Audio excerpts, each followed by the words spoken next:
So hello everyone and welcome to the latest webinar on behalf of Surgeon International. As you know, Surgeon International was launched to build a community of surgeons on a global level. We have now over 18,000 surgeons and other staff that work in operating theatres who are part of our community in over 140 countries. So welcome, good morning, good evening, or good afternoon to many of you from around the world to join us, and thank you so much. We've got a really exciting webinar today on one of those future technologies that seem to offer a different aspect of surgery and exponentially might improve outcomes for our patients. Of course, it's the world of 3D printing. If you go back a decade ago, 3D printing offered so much hope in terms of planning surgery, for training purposes, also to be used in prosthetics, etc., to democratize healthcare across the world. We watched the whole platform and the technology over the last 10 years. But has it fulfilled its promise? Well, we're going to find out with experts today from around the world who've been producing 3D printed products, but also utilizing it in clinical practice. I remember back in 2017, the first 3D printer was taken to the International Space Station by some of my friends and colleagues, where they printed a splint for the astronauts. So we've gone to space. We're now, of course, using it in clinical practice. To explore this further, we're going to be introducing our amazing panel, who will introduce themselves about their role in 3D printing. We'll start from my top left. Jonathan, tell us a bit about yourself. Hi, afternoon and evening, Shafi. I'm Jonathan Perera. I'm a sarcoma and joint reconstruction surgeon from the Royal National Orthopaedic Hospital in Stanmore. And take complex cancer resections, manage benign bone and soft tissue sarcomas, and I utilize 3D printing as much as possible, particularly when margins are involved. Thank you, Jonathan. Puneet. Thanks, Shafi. So I'm Puneet Monga. I'm consultant orthopedic surgeon. I, like Jonathan, work at a referral center for orthopedics. I work at Wrightington Hospital. We're a center for joint reconstruction. We get quite a lot of complex cases with major bone and joint deformities. So we use 3D printing for producing patient-specific guides and patient-specific implants. Thank you, Puneet, and welcome to the webinar. Firoza? Thank you, Dr. Shafi. Very happy to be here. Hi, everyone. I'm Firoza Kothari. I'm the co-founder and CTO of Anatomize 3D. For the last 9 years, we've been in this space, hoping to use 3D modeling and 3D printing technologies to make patient anatomical models, cutting and drilling guides, implants, as well as education models for training of surgeons, and doing that through working with individual surgeons as well as hospital affiliations. So, thank you. Thank you, Firoza. Welcome from India, right? Where are you based, Firoza? Yes, I'm based in India and Canada. So these are the two places where we are exploring. Great. Thank you for joining us this evening. Henry. Hey there, Shafi. How are you doing? Thanks for the invite. I'm Henry Pinchbeck. I'm the CEO of Insight Surgery. Insight Surgery is a personalized surgery company. So we digitize the surgical planning process, and then we automate the design of these patient-specific 3D printed surgical devices we're talking about. And our USP is really in the surgical guide arena. And that's where we've really moved on the technology as far as possible. We can turn around those guides really fast now, less than 10 working days, sometimes when surgeons demand it in less than 5 working days. And we're based in both the UK and the USA. Thanks for the invite. Thank you, Henry. We'll explore some of your ideas in a short while. But let's turn first to our two clinicians, both orthopedic surgeons working in the UK, but also at the forefront of using 3D printing for clinical practice. So, Jonathan, let's come to you first. Tell us about your experience so far in 3D printing, the use cases, and what are the key advantages you found by implementing this new technology into your practice? So the advantages is mainly a lot of the surgery I do is quite brain and kind of function heavy. So you're, for example, in pelvic surgery, you're resecting and then reconstructing a pelvis, which is the crossroads of your abdomen to your legs. So you've got all your abdominal organs, all your vascular organs, the lymphatics, let alone the neurovascular structures, the bladder, the ureters. There's a lot of structures that run through a very tight space. In order to try and offload some of that thinking, that was the original thought why we thought we might try the guides, because the guides can really help us plan the surgical, well, the bony bits of the resection preoperatively, especially with the vascular as well. So we can incorporate the vascular and the bony bits all into one model, so we can then see our usual access. The other kind of USP of a sarcoma surgeon is access. So we can get access to difficult places, making not normal incisions. Okay, so take that a bit further. So if we think about 3D planning, for example, using CTs, MRIs, and we do 3D reconstruction, what's the value of 3D printing over and above, say, 3D reconstruction using CTs or MRIs? So the recons are good, but the value of it is it's a piece you can hold, you can reference to it. So we normally have a pelvis that we can look at that's sometimes smaller, but sometimes exactly the same size as the thing we're removing out. And you can see the angle you need to get at in an area where you have no anatomical landmarks, because half of them have been removed for the recon bit, and when they're not there, half of them are deranged because there's a tumor in the way or some sort of failed arthroplasty. Sure. So this is for cancer surgery, right? For sarcoma, correct? Cancer and failed arthroplasty. So infection, essentially pseudotumors, same sort of thing. And take me through the journey. How long does it take for you to produce a 3D printed platform? So the fastest we've ever done it is about 3 days turnover. That was exceptional. And that was a referral to the referral to treatment time was Monday to Monday. Okay. So I think the referral was on the Friday. I saw them on the Monday. The printing was on Wednesday, Thursday, Friday. It's planning printing, and then operation was on the next Monday. Right. So it takes about a week to plan it, to produce it, and then to plan the operation in terms of timescale, right? Yeah. Perfect. That's great. Hey, Puneet, to you now. Of course, you're also working in orthopedics and you're using clinical practice. Tell me about your experiences and what advantages you think there are for 3D printed prosthesis. So, Shafi, like Jonathan, we started using it for getting an orientation of the surgical anatomy. In fact, the first time we used the 3D print, we actually bought a desktop 3D printer over 10 years ago for one of our research students. So we took CT scans, which were then segmented, and then a 3D print of a scapula was taken. Scapula, as we know, is the shoulder blade. That's where all the deformity is quite often seen and is challenging in a shoulder replacement. So we did some studies in terms of assessing, the question you're asking about, how is it better than a simple 3D reconstruction on a screen? So we measured the reconstructed segments on the 3D printed scapula versus what we measured on the scans, and we found the reconstructed measures were more accurate. Right. And the reason, you say, well, that doesn't make sense because a print is a print of a CT. How can it be more accurate than the CT? And that's because when we are reconstructing the CT scan, we take the axial slices, which are the native slices, and a human has to reconstruct it using the correct planes. And that human error is then taken out when you print it. So I completely agree with Jonathan in terms of how reconstructed segments give more reliability. However, that was taking a lot of time. Each of those prints were, it was a research project. It was taking over a day for a surgeon. It wasn't practical. And then came along Henry, of course, with his team of engineers, and that actually took it to a next level because we could simply send the scan or import the scan from another institute, and then we started getting these prints. And we quickly moved on to developing 3D printed guides where we were looking at deformities, and then Henry's engineers were creating a negative print of the deformity, creating a channel for us to guide the wire, and then that takes the precision of our joint reconstruction to a higher level. So that was the start, of course, and through the rest of the session, I'm sure we can share our experience with 3D printed implants as well, which has taken it to a completely different and quite an exciting level. Yeah, we'll come back to that and ask you all about the implants in a short while. But it seems you're saying that, which sounds quite unbelievable, the 3D printing is more accurate than a reconstruction using CTMR, which I hadn't realized before. And that clearly has advantage.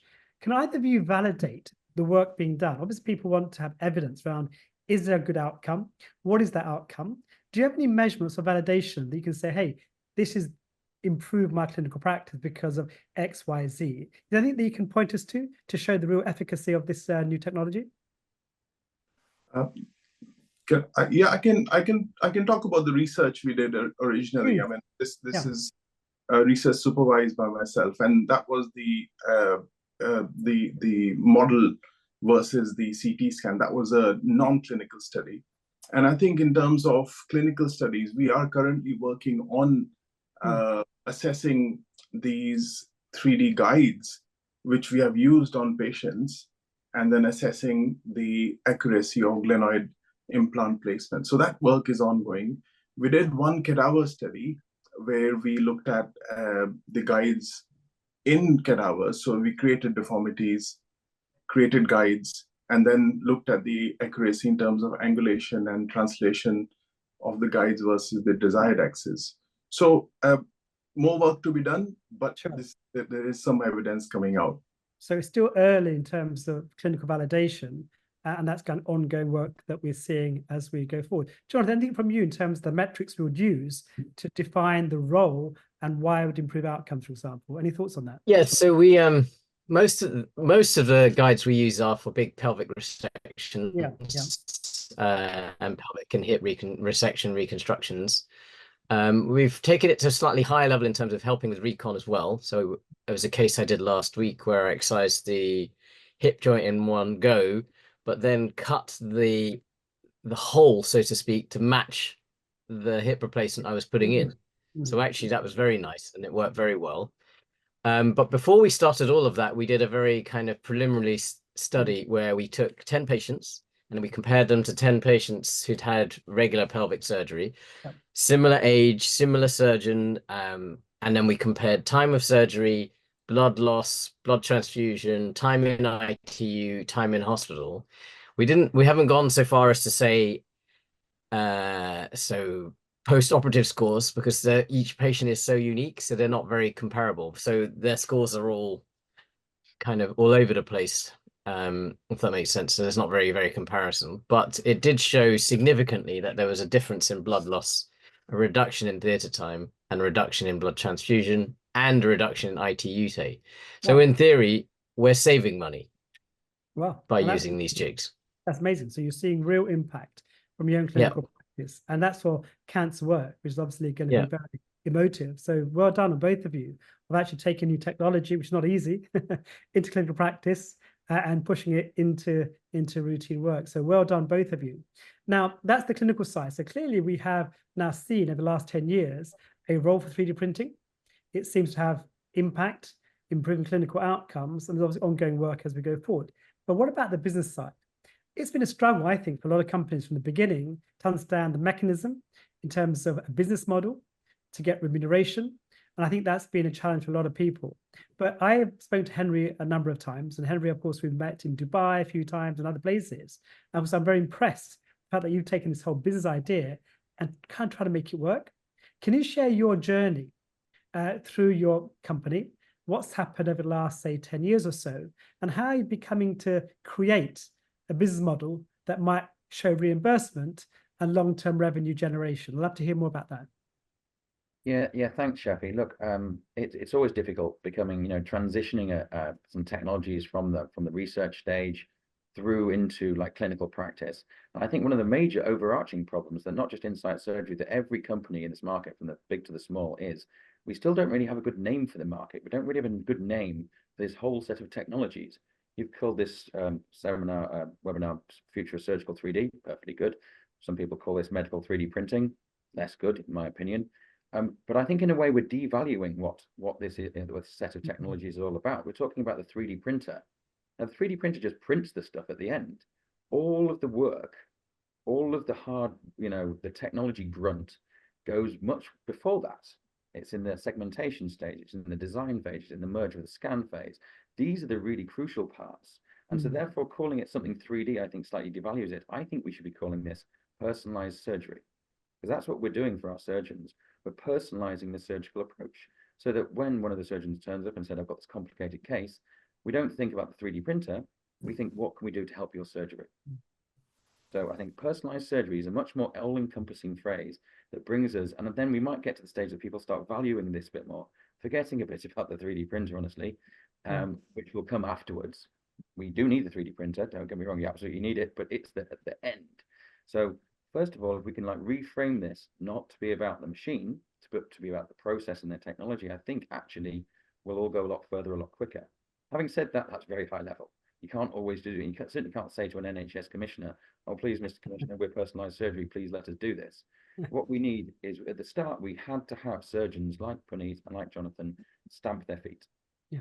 To stamp their feet and say, this is working for us. We've done our little studies, not huge studies yet, admittedly. We're getting great results. I know as a surgeon, this helps me. This helps the patient. We're saving some time. We're saving some money. I want it. And so therefore, at the start, it's all about surgical push. And so if you're a surgeon listening into this, I'm sorry to say the onus is on you to start with, to help your hospital push it through. Now in the NHS, we're now on some frameworks as well. I'm on TOS3, which anyone who's in the orthopedic world would know about. We're on the high cost tariff. So the NHS is starting to wake up for this. And in the States, too, we can start getting reimbursement codes for these things. But at the start, I'm sorry, it's still with the surgeon. The surgeon has to push this because in the end, that's who the clinical director listens to. He's not listening to me, listen to the surgeons. So it's going to be driven by the surgeon. And we've got two innovators in our webinar at the moment, both Jonathan and Puneet. So I get that. You have the innovators, the early adopters.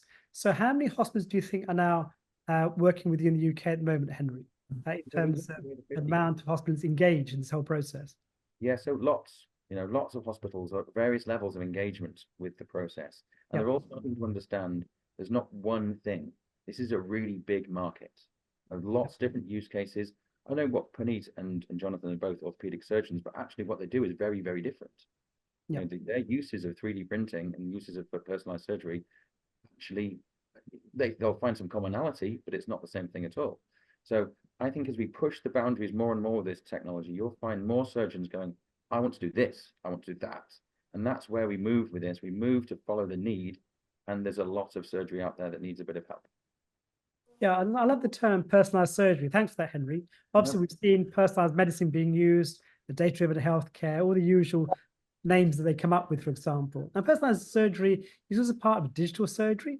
When I talk about digital surgery, one of the key core components is the whole world of personalized surgery, whether it's surgical navigation, using augmented reality, using 3D printed prosthesis or platforms to train people. I think it's a lovely way of defining it. I think we should start thinking about the nomenclature as we go forward and redefining what that might be. In fact, I might write an article around that, Henry, with your support, all right? Redefining what surgery really means. Just trademark me. Why not? Why not indeed? I encourage you to do that. So that's great. So that gives an idea about the use cases, how Henry is taking that forward. Often I talk a lot about the democratization of healthcare. A lot of talks I give around the world around how do we access these technologies, how do we make surgery more cheaper, more affordable, more accessible. And I guess from you, Feroza, you obviously have a unique insight into this, working in India, out of India, building a company where the cost resources might be more limited, for example. I'd love to get your story. When you started the company, 9 years ago, and what those barriers you came across, and how are you now making it into a business?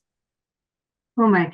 So 9 years ago, I mean, I'm sure we all understand the industry was still booming. Everything was still very new.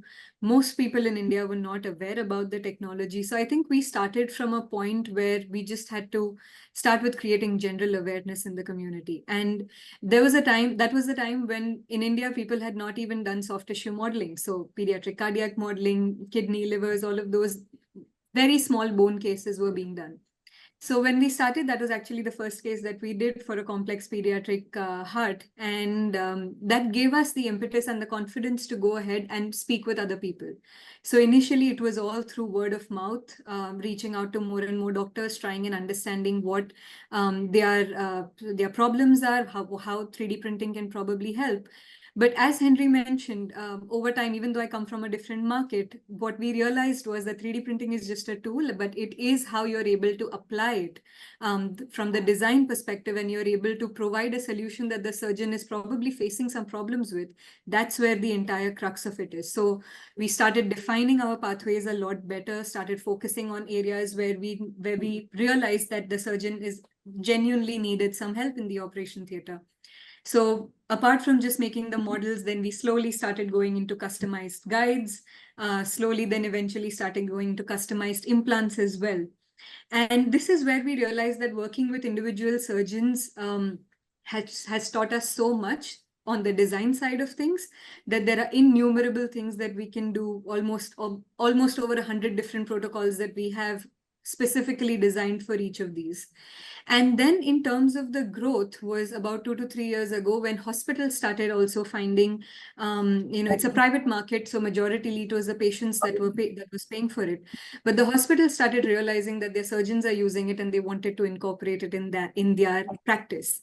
And that's where we started having collaborations with not just the surgeons, but with the hospital in itself to set up labs, micro labs within the hospital, so that we can give a quick turnaround time of, say, 24 hours to 72 hours to whatever they require.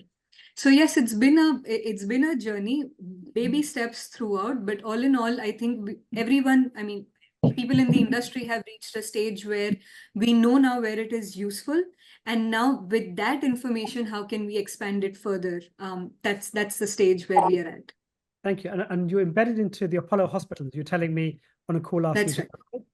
So yes, give me the size of the market at the moment. How many hospitals are using your 3D printing services across India, would you say? So I would like to split that into two parts. So since majority of the work that we started was with individual surgeons, I think we work with over about 600, 650 odd individual surgeons across India. In terms of hospitals, since those kinds of engagements are fairly new, we have engagements with about 5 different hospitals, and each of those hospitals have franchise. They have different centers across different cities. So then we expand horizontally into that.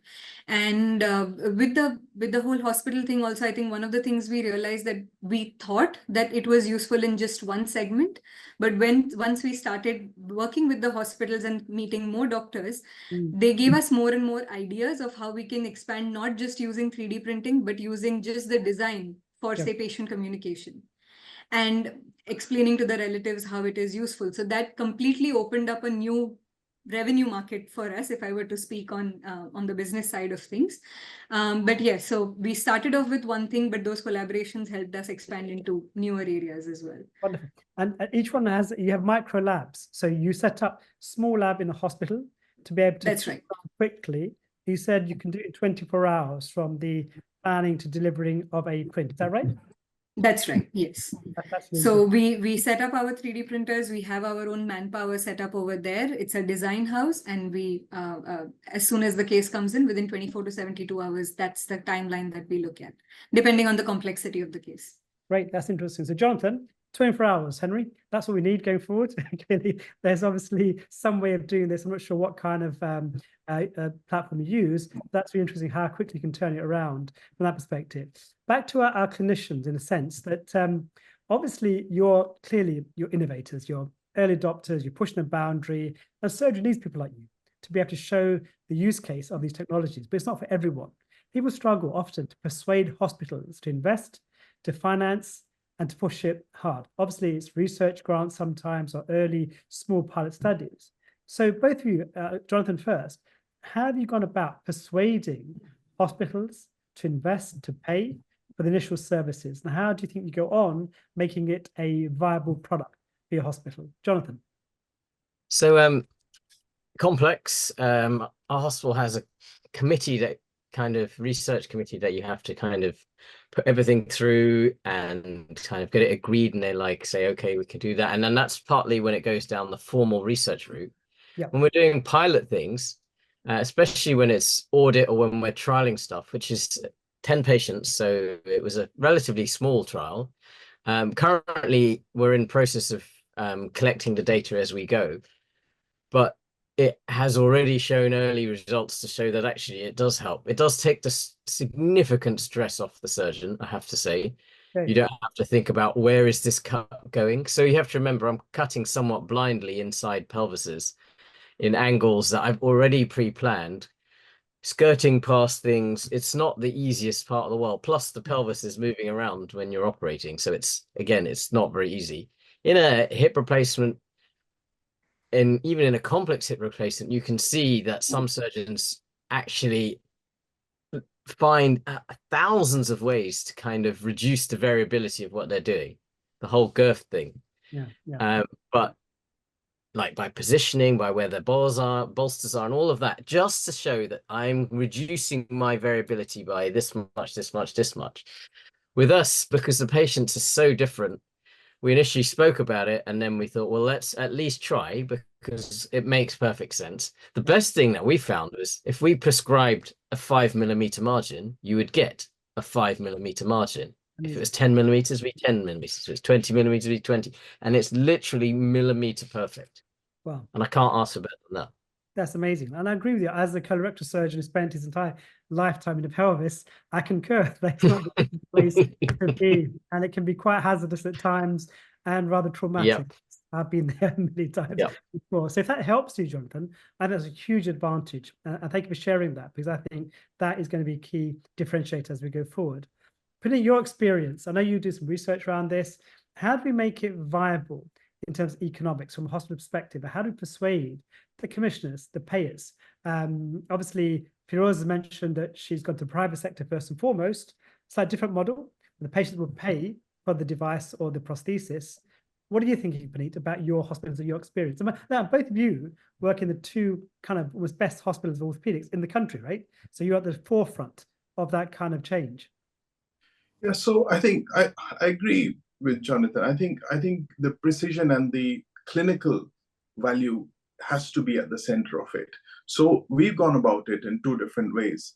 So firstly, you have to acknowledge that our hospital has been absolutely fantastic in terms of support for this.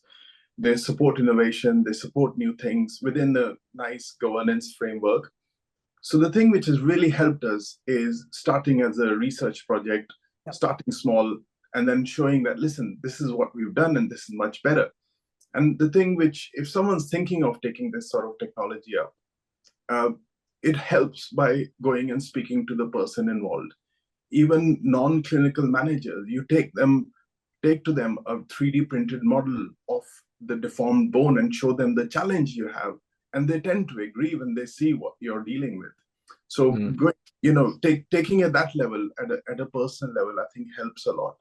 The other thing which has really helped is going the other way around. And this is about human innovation. And, when you push against a wall, and that's when you innovate. So remember, the first 3D printed joint replacement we did was in a revision situation where there was literally only a sliver of bone. There's just a bit of bone left on the scapula. So this was a high-profile patient, a demanding case.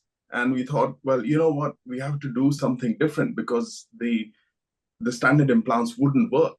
So we did our first 3D printed implant in a really challenging case because there was no option. And that change driven from that high-level challenge has percolated down to cases where we feel more comfortable doing it in other cases. So it's changed practice that way. So I think both ends, going from the super complex to the research-driven model can work, when you're trying to convince your colleagues. Sure.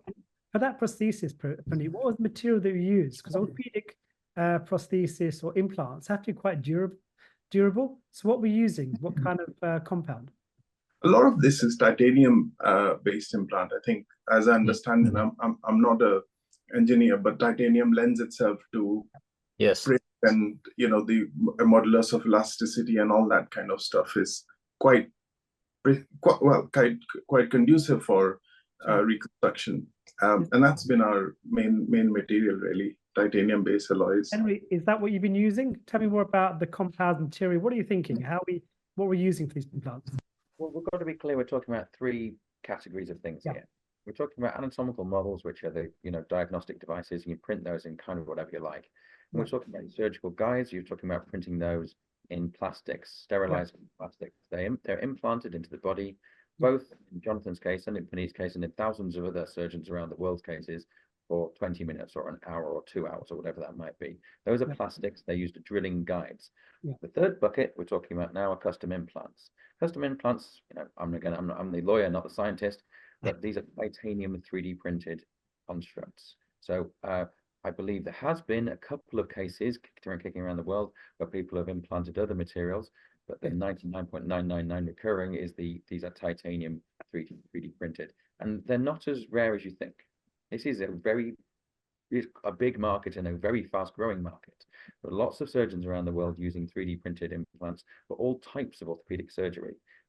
Shoulder surgery here and sarcoma surgery being two very big areas for it. But we're talking about all sorts of surgery, of orthopedic surgery, craniofacial surgery. Again, lots and lots of these custom implants becoming not quite standard of care yet, but we're getting there. And as a businessman, what really interests me is the widening of the market. Yeah. Going from the very complex cases that Puneet was talking about there, and honestly, almost every one of Jonathan's cases are massively complex case. But where we move to the slightly less complex and then into the almost mundane, but then we just need to bring down the cost of the technology and the time of the technology. If we can be providing those guides and implants at something that comes close to parity of cost with the standard implants, these implants work better. Okay. And when do you think we reach parity? I presume at the moment it's more expensive than a traditional implant. Am I right, Henry? Sure is. At what point do you think we might get crossover? Because if you go back to other forms of surgery, laparoscopic and robotic surgery, we're looking to a point where the cost becomes equivalent and the outcomes the same. Do you think we reach a point where it pivots into being as affordable, if you like, compared to traditional prosthetics? Look, I think there is that point, but everyone's got to understand the difficulty here is that all those companies that make those hip implants just by choosing one or plate, they make them in the millions and they're all the same. Yeah, true. So there's economies of scale in every single one of those implants that's sold. When a custom implant comes on the market, it's designed for a patient. That means it's a process. You picked up the data, you designed on the data, you manufactured it, which means that it's more difficult to get that cost down. Yeah, but sure. I think that by automation of all those steps, which is exactly what we're doing now, by automating all those steps, we can reach that stage down the line. Yeah, so it really is a question of personalized surgery, as you mentioned in your opening conversation. Looking at your markets, obviously UK is where you started, and we're seeing a lot of traction there. But also now you're expanding to the US, from what I remember having discussion with you before. What's that being like for you as a company, as a startup, into going to the US market? And what are the differences and challenges there as opposed to the UK, for example? Well, from a clinical point of view, it's the same stuff. Sure. The surgeons do the same kind of cases. There might be some technical differences, really, but realistically, they're the same cases. So what works in the UK should work in the US on a clinical point of view. However, engaging with the market, yes, very different. Very, very different. Obviously, we are burdened, blessed, whatever, with the NHS is in different ways. And that means that we can kind of have a single approach in theory. We can get on frameworks and other things. In the US, you're talking about big healthcare systems. You know, you're dealing with the big healthcare systems. So what we've done is we've gone to some key surgeons, key hospitals, and approached them first. Because I think once you win over these, clinical advocates, early adopters, then the technology spreads much more readily. And there's some already some great use cases. There's the Mayo Clinic in the States. They're a great utilizer of personalized surgery, but they're doing it in-house.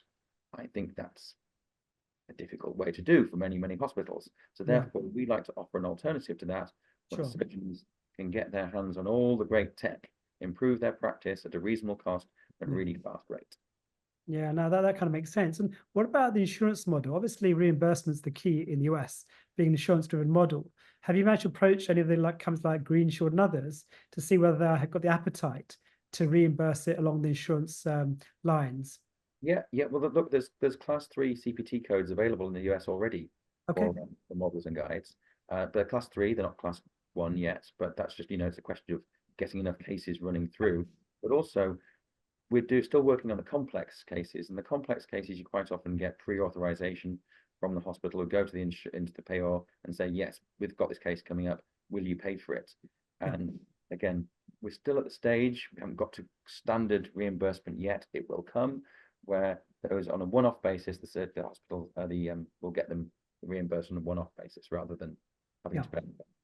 That kind of makes sense. Thanks for elaborating further on that. And to the audience, will be in a short while, about 5 or 10 minutes, we'll be coming to you for some question and answers to the panel. So please pose questions on the Q&A and chat, and we'll come to you in about 10 minutes, and feel free to ask whatever you feel like. Firoza, we talked about business models. You're now from Randstad expanding into the US and Canada markets, for example.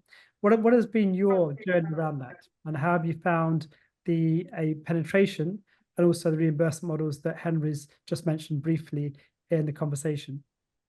I think he's already touched on the US, so I guess I concur with that. With respect to Canada, it is quite a different market from what I'm used to. It's a public healthcare reimbursement system, and that means that the government is very heavily involved in all the decisions that are made at the hospital level. So that's different for me. We are still figuring out an ideal way to enter, but one of the things that we realized was that if we start with research projects, which I think matches with what Dr. Puneet and Dr. Jonathan have also been saying, that we were able to successfully do certain research projects to demonstrate the use of the technology. And I think with those smaller steps, it's like starting afresh in a new country altogether. But with those smaller steps of proving the worth of the technology, the hospitals are not against adopting a new thing. So I guess that's the stage where we are at. It's very, very new, and trying to maneuver through the process of how to make it sustainable over time. Great, thank you for that. It seems though that's kind of where we are in that whole journey. You've obviously at the forefront of all that in terms of bringing it into clinical practice, getting validation, the research behind it as a team, and now seeing how you get reimbursement and challenging the old-fashioned models of care, which is amazing. I obviously look forward to seeing that more. Before we go to the questions and answers, I'd love to get your thoughts on the very future. We've come a long way in the last 10, 15 years. 3D printers have become cheaper and cheaper, more affordable. The kind of complexity has changed. The kind of technology has improved exponentially. Also, the materials have changed in terms of what we use in use cases. But what does that future look like? So I'm coming to you individually to ask you that question. From a clinician's perspective, Jonathan, what do you think the future holds for us in 3D printing or personalized surgery? So I'm pleased the whole personalized surgery thing, because we do quite a lot of personalized cancer care, so custom chemo, custom treatments, custom surgery. Future is limitless. It's only limited by your imagination, in my book. And I grew up in the 80s and watched TV in the 90s and the 80s and the 2000s and went to med school, etc. In the early 2000s. And the replicator from Star Wars is a thing. You can put in what you want and it just prints what you want. I need a coffee and it prints you the cup with some coffee inside. I need a heart, and the same thing, it will happen. Just a case of time. And of course, we have seen Andrew Atala produce the world's first kidney, the nephron. Also from Israel, we've seen the first 3D-printed kidney. So bioengineering, and even if you got transplantation, that might be a thing of the past in the future. So that's exciting. Puneet, what does the future hold for you? You know, it's exciting. You know, Shafi, we think about innovation as linear. Oh, we'll do this, we'll do that, and we'll do that, we'll get there. It's actually really messy. We started off with, like Henry quite nicely described, he described the models and the guides and the 3D implants. We gone about it in a really messy way, where we kind of doing it all, and I think the future is going to be exciting in the sense we looked at our outcomes of 3D printed implants, and at 2 years we have clinical studies of otherwise reconstructible problems, and we're getting good outcomes. So we start at one end, and the other end is already doing very well.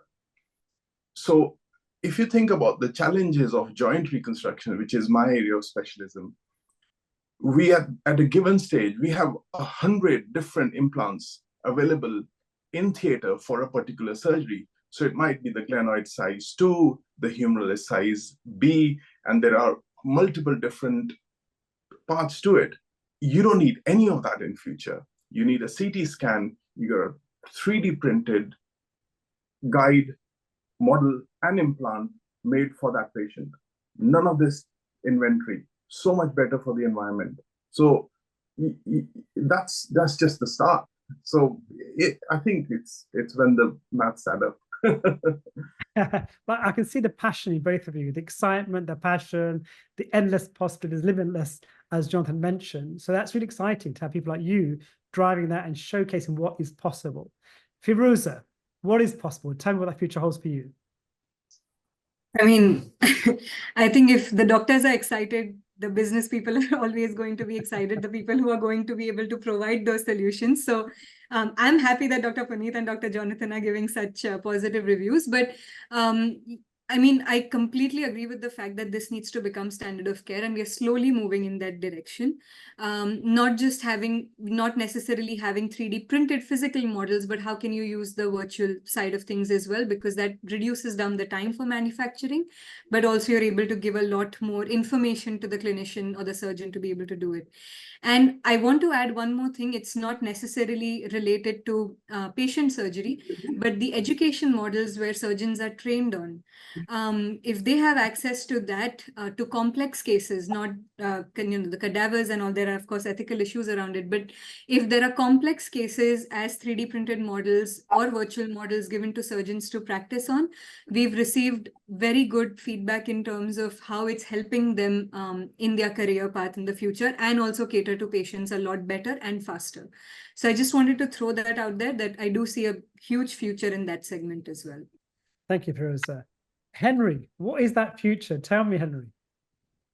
So I kind of hark back a little bit to where surgeons and surgery was prior to the standard use of CT and MR. It used to be that surgeons went in basically not blind, but blindish. They'd have to have an X-ray maybe, but otherwise than that, they'd open the patient, figure it out, and then start from there. That's a big ask. Okay, but then surgeons started having CT and MR. Now, if you ask one of our surgeons on this panel to go and do a case without a CT or MR, they'd tell you to get lost. They wouldn't do it because it'd be dangerous. So what I see for personalized surgery is the next button. They've pressed the CT button, now they press the personalized surgery button, and they get one of those afterwards. Because really, it's just the next step. All you're doing is you're getting the scans. Great, got the scans interpreted. The scans, what do you need? Oh, in this case, we need a surgical guide that's going to put that shoulder implant, standard shoulder implant, let's say in this case, why not, in its perfect position. Press button number 1. Press button number 2. Oh, in this case, we need a custom pelvic acetabular implant, and I need some guides to take out that surgery. Press button 3.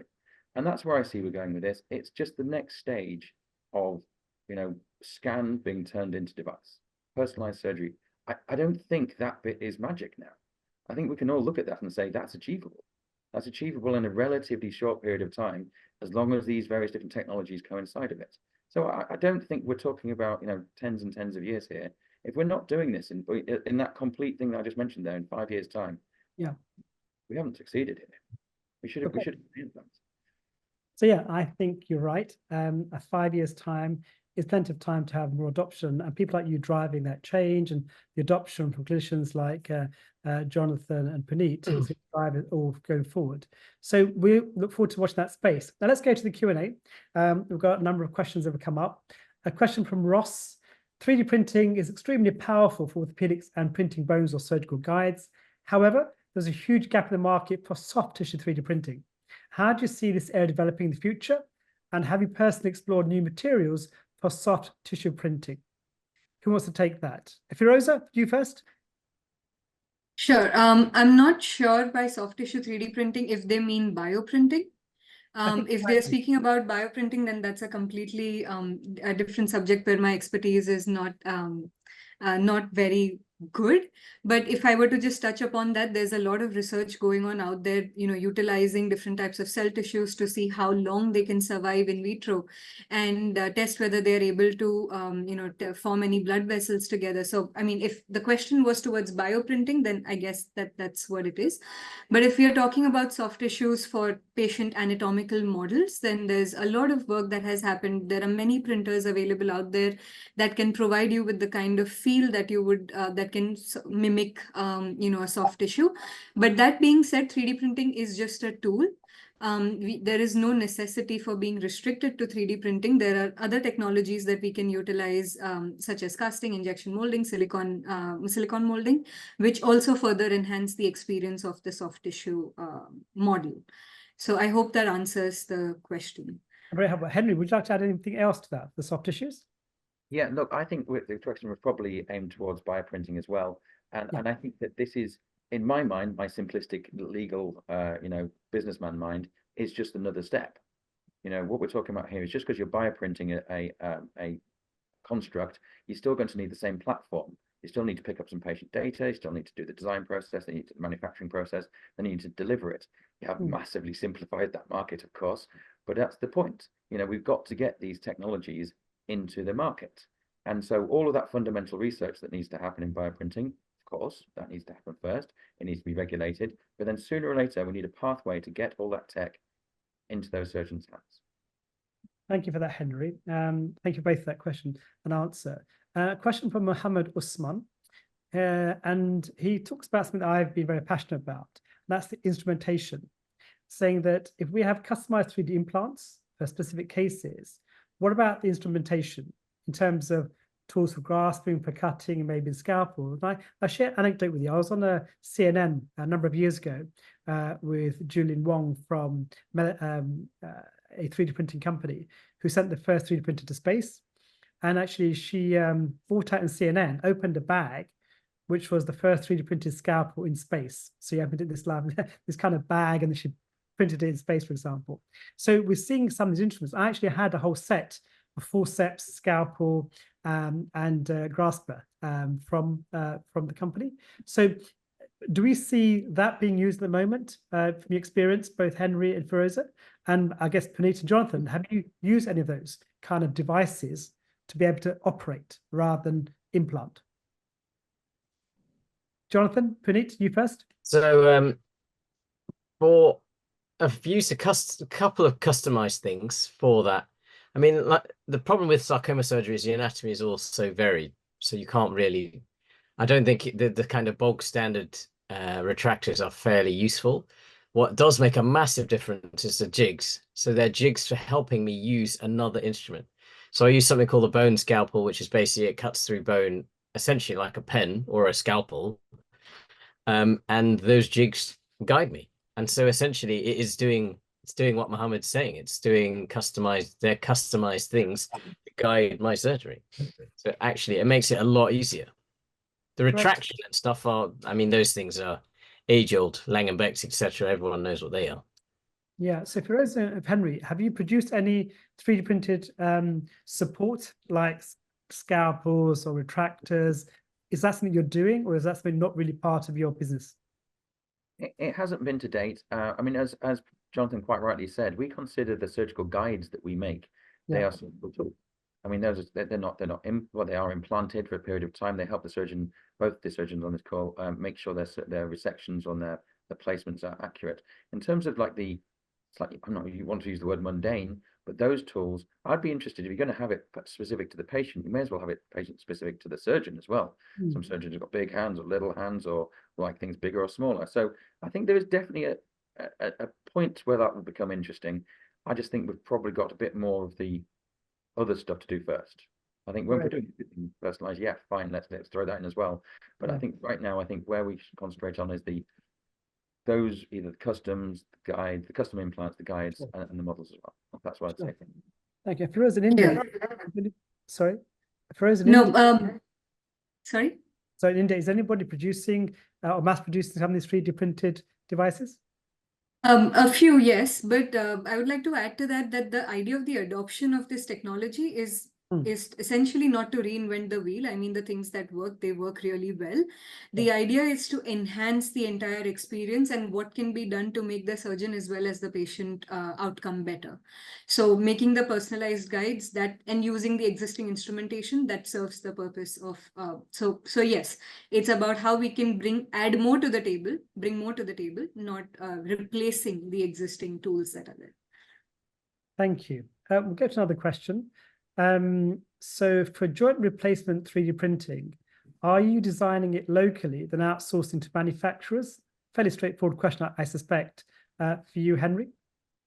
depends what you're talking about. We don't own a metal 3D printer, and that's an expensive thing to do.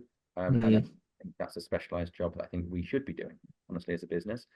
We manufacture the humeral and glenoid guides for Puneet in plastics by our, we have clean rooms that we manufacture those devices. Yes.